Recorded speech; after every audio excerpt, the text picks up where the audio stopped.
said he's definitely not going to become like me. 3 hónapig küzdöttem ezzel, mert olyan akartam lenni, amilyennek Isten akar, de Isten megmondta nekem, hogy ő biztos nem lesz olyan, amilyen én vagyok. The change could only go one way. Tehát valamelyikünknek meg kell változni, és annak nekem kell lennem. In tears of brokenness and frustration and anger all mixed up together inside me. És összetörten, és könnyek között, és frusztráltam, de haragosan, ilyen kevert érzések voltak bennem. Térdre estem, és azt mondtam, Uram, megadom magam, megteszek mindent, amit mondasz, úgy, ahogyan te mondod. Nagyon sok barátot elveszettem, mert már nem voltam az elfogadhatósági listájukon. Visszavonták a predikálási meghívásaimat. And things were being rumored about Alan Vincent's gone nuts, but his wife's even worse. That's what they said. De kezdett terjedni a hír, hogy Alan Vincent begolyózott, de a felesége még rosszabb. Ezt mondták rólunk. She was more abandoned to God than I was in the beginning. És az igaz volt, mert kezdetben ő Istennek sokkal jobban átadta magát, mint én. De hamarosan több száz ember jött új emberként Isten dolgaiba.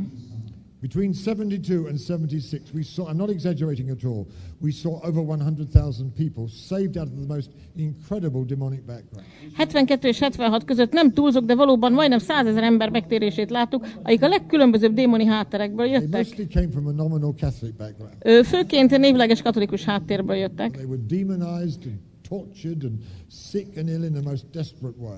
Démonizáltak voltak, betegek, és nagyon kétségbeesett állapotban voltak, és gyomorúságban. Isten megszabadította őket, és üdvösséget adott nekik, és átalakította őket. De soha nem indítottunk be baptista gyülekezetet. Még a maradéka a baptista gyülekezetnek mindig megvan ott. De ez Istennek egy mozdulása volt, amire semmilyen címkét nem akartunk tenni. 4 év alatt 264 új gyülekezetet alapítottunk. And now there are more than 3,000 of them. És most több mint 3000 ilyen gyülekezet van. There are dozens of mighty apostolic men and mighty apostolic women. That was another thing we had to get through. És egy másik dolog, amit valahogy át kellett harcolnunk, az, hogy most már több tucat hatalmas apostoli nő és férfi működik. Az egész Indiában hatalmas mozdulása volt Istennek, és átalakul az ország. És az egész egy ima összejövetellel kezdődött. Nem tudtunk semmit, fogalmunk nem volt semmiről. De Isten hajlandó jönni és tanítani minket. Ha elég éhesek és kíváncsiak vagyunk ahhoz, hogy tanuljunk és nyitottak vagyunk. Tehát most itt az Abcselben az egyház egy problémával nézett szembe.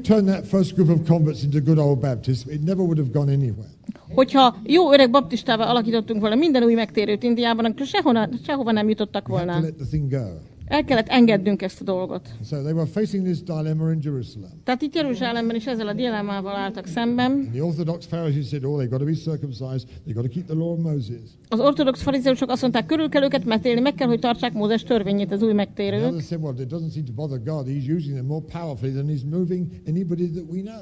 A többiek azt mondták mások, hogy nem kéne, Istent ez nem zavarja valószínűleg, mert nagyobb erővel használja őket, mint bárki más. Úgy tűnt, hogy Jézus ismerete pont elég.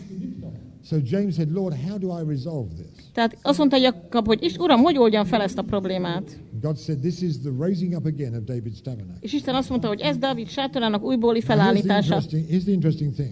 És itt az érdekes dolog. Resurrected tabernacle of David. Ebbe a Dávid sátorában, amit újra felállítottak, former idol worshipping Gentiles, jöttek korábban bálványimádó pogányok, akik megtértek, strict Pharisees, szigorú farizeusok, intellectual Sadducees, intellektuális szaduceusok, John the Baptist's disciples who were of another school of thought altogether. Keresztelő János tanítványai, akik egy egész más filozófiai iskolához tartoztak. Hogy jöhet ez a társaság egyáltalán össze, és hogyan maradhat együtt? Az ember azt gondolta volna, hogy különböző felekezetekre kell, hogy szakadjanak. De Isten azt mondta, hogy ez Dávid sátora. És amikor mindannyian bejöttek Dávid sátorába, mindannyian megbékéltek egymással, és teljesen egyé kezdtek válni. Európában sok problémánk van. Például a zsidó probléma, amiről sokan tudtok. different theologies about what we should pray to and what we should not pray to. Különböző teológiák arról, hogy mihez imádkozzunk és mihez ne.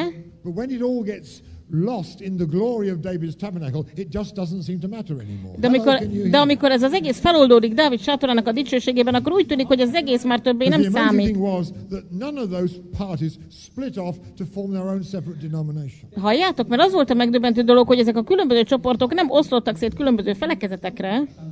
Now that's an incredible miracle. Ez egy hihetetlen csoda. And the reason they stayed together and became the powerful nation-changing force that they were is because they allowed the tabernacle of David to be raised up amongst them. És azért maradtak együtt, és azért tudtak válni azzal a nemzetet átformáló hatalmas erővé, mert együtt maradtak és engedték, hogy Dávid sátora kiformálódjon közöttük.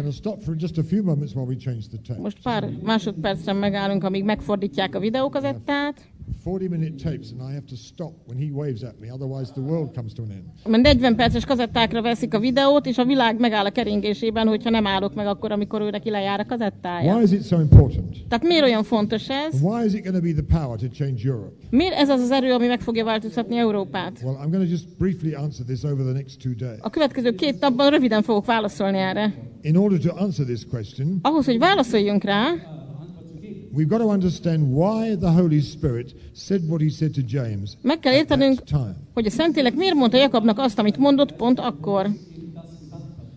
The whole problem that centered around tension and confusion over the Jewish-Gentile issue, this was gloriously solved.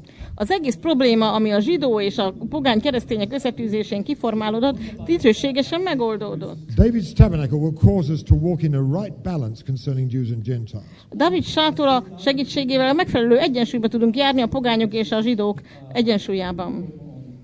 Now I believe God is doing something is planning to do something fantastic amongst the Jewish people. Hiszem, hogy Isten valami fantasztikusat tervez a zsidók között cselekedni.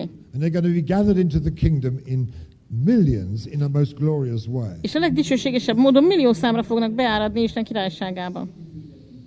And if we have the tabernacle of David fully working today, és ha Dávid sátora maga teljességében működne, it'll solve the problem today the way it did then. Vagy működni fog, akkor ugyanúgy megoldja ezt a problémát, ahogy akkor megoldotta. If we get into our various camps and argue out our different doctrines, we're going to end up with division. De hogyha összejövünk és a különböző hitelveinket vitatjuk meg, akkor a végén megoszlásba fogunk kiukadni. When the glory of that tabernacle comes, it just sweeps all these things away. Amikor jön Dávid sátorának a dicsősége, akkor egyszerűen elsöpri ezeket a különbségeket. Let's just move on. Menjünk tovább. Let's go to the bottom of page 5 on my notes. Az én jegyzetemben az 5. oldal aljára megyünk.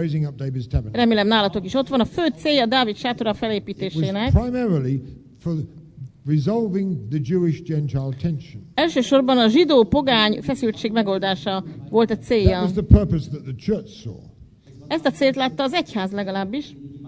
But as I've already mentioned, God saw a greater purpose. De azt már említettük, hogy Isten látott egy nagyobb célt emögött. It was so the rest of the mankind might seek the Lord. Hogy az emberiség többsége keresse az Urat többi része. So the ultimate purpose of David's tabernacle is to be powerful and effective in evangelism. Tehát Dávid sátorának a végső célja az, hogy hatékony és erőteljes legyen az evangelizációban.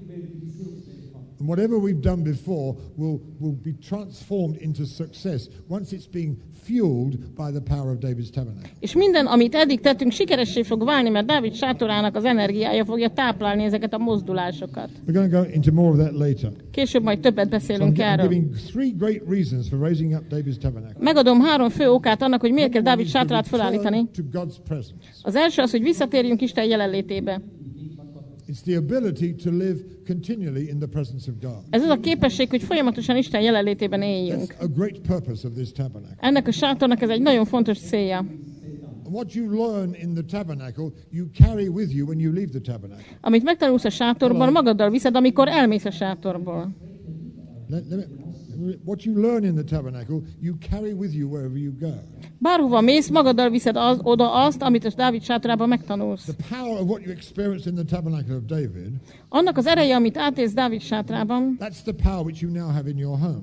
Ez az erő lesz ott az otthonodban. And when the man comes to clean the windows, he meets the power of God because you brought the power home with you. És amikor jön az ablakpucoló, akkor találkozik Isten erejével, mert azt hazavitted magaddal. Now, I'm not telling you theories, I'm telling you the real truth. Nem elméleteket mondok nektek, hanem valódi igazságokat. I had a window cleaner, a painter, and a man who came to fix the air conditioning in my home. Az házamba jött egy festőmázoló, egy ablakpucoló és egy légkondicionálás szerelő ember. As soon as they walked into our house, I said, boy, you can feel something here. It's such a tremendous peace. És mind a hárman, amikor bejöttek a házamba, azt mondták, hogy valami fantasztikus békességet éreznek a házamban. And before those three men left, they were all converted. És mind a hárman megtértek, mielőtt kiléptek a házamból. We've had people coming to our home dying of cancer, and they've gone out totally healed. Jönnek emberek a házunkba, akik haldokolnak a rákban, és gyógyultan mennek haza. It wasn't in a special meeting, it was in our home. De ez nem valami különleges összejövetelen történt, hanem az otthonunkban. Had a man come there in the last stages of AIDS. He had ulcers in his throat. He was going to die within a few days or weeks at the most. Jött hozzánk egy ember, aki az észnek egy nagyon előrehaladott stádiumában volt, és a torkában is ilyen fekélyek voltak, és pár napon, héten belül meghalt volna, de dicsőségesen meggyógyult. És most az Egyesült Államok egyik legnagyobb gyülekezetében dicsőítésvezető. Ez azért van, mert visszaviszed a házadba Isten erejét. You carry it with you to your office. Az irodádba is elviszed. My wife Eileen was sitting at a gate to catch a plane in an airport. I forget which airport. A feleségem egyszer egy repülőtéren ült és várt arra, hogy hívják a járatához. The flight was delayed. She was just sitting there and worshiping the Lord. Késett a repülő, úgyhogy ott ücsörgött és imádta az Urat. And a woman just walked past. És elment mellette egy asszony. Looked at her, walked past. Ránézett, megint elment mellette. And came back. Aztán visszajött. Looked at her. Megint ránézett. Walked past. Megint elment. And then came back. Aztán megint visszajött. She said, és azt mondta, I have to know what you've got. Tudnom kell, milyen van önnek. She said, what do you mean? Megkérdezte a feleségem, hogy érti ezt? Azt mondja a nő, sort of like a glow on your face. Olyan, mintha ragyogna az arca. Milyen van önnek? Azt mondta a feleségem, biztos Jézus az, üljön le, majd mesélek róla.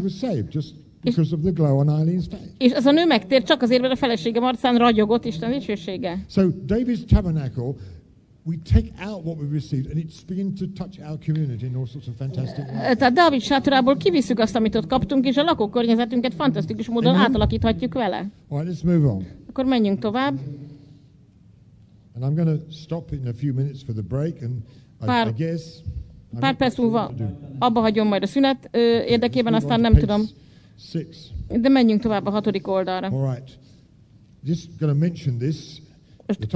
Apostolic wisdom was necessary to resolve this problem. Csak megemlítjük ezt, hogy apostoli bölcsességre volt szükség a probléma megoldásához. Hadd jelentsem ezt ki nagyon kategórikusan. And we will develop it later. És később majd kirészletezzük. You cannot have a proper David's tabernacle without recognizing apostolic leadership. Rendesen nem működhet egy Dávid sátora anélkül, hogy az apostoli vezetést elismernénk.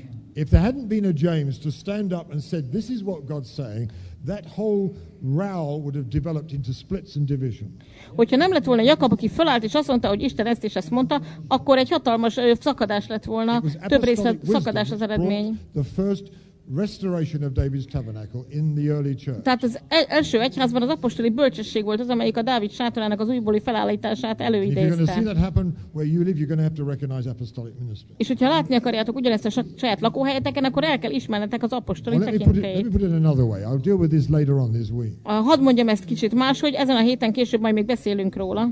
To raise up a David's tabernacle, you must have a David. Ahhoz, hogy Dávid sátorát felállítsuk, kell egy Dávid. Let me repeat that. Hadd ismételjem meg. To raise up a David's tabernacle, you must have a David. Kell egy Dávid ahhoz, hogy felállíthassuk Dávid sátorát. A pastor's committee will not do it. Pásztorok bizottsága nem tudja ezt elintézni. Hello?